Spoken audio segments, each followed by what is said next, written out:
In my future classroom, I will need to understand all of the laws that I'm going to explain now, because I will be required to understand them and use them in my classroom.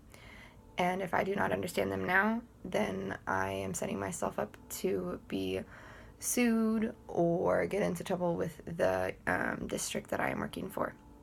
As well as these laws are all very important to the education of students with disabilities, because they make sure that the student is being taught in the best way possible for them, and they protect the student's rights at all times.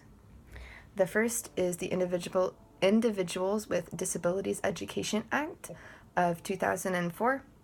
And this act includes the laws of FAPE, which is Free Access to Public Education, the Zero Reject Law, and LRE Law, which is Least Restrictive Environment.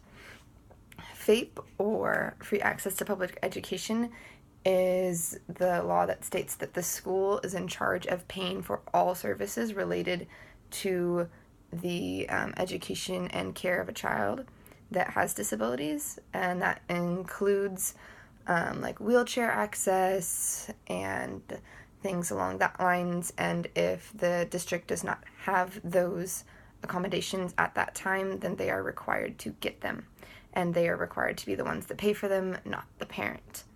This includes moving districts if that is necessary for the child, and these all must be met. The school district cannot opt out of wheelchair access, per se. The next law under the IDEA is Zero Reject, and that means that all students have access to public education, regardless of the disability that they may have, and that includes disabilities such as communicable diseases. The next is the Least Restrictive Environment, or LRE, and this states, this is the setting that the student learns in, that including their accommodations. This is the setting that a student can be successful in. For most students, it is general education.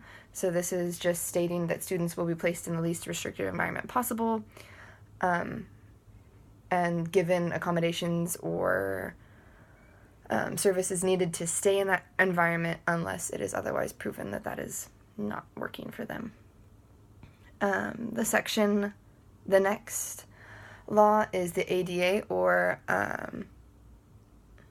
Americans with Disabilities Act, and that states that students, that people cannot discriminate. It's a non-discrimination law that states that a person cannot be discriminated against because of their disability. The last thing was Section 504 plans, or Section 504, and this is a Section 504. It's a plan stating what supports a child will be given or what options will be available to them, so to help them succeed in the classroom that they're in. And this is not a part of special education, and it is not an IEP, so it is not individualized. It is just a plan that is on file with that student that gives them access to services to help them succeed. This could include speech therapy. This could include having extended time on taking tests. This could also include letting the child being able to take breaks during class. So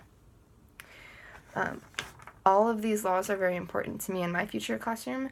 I plan on checking with each of my students at the beginning of the year to see if any of them have a 504 plan.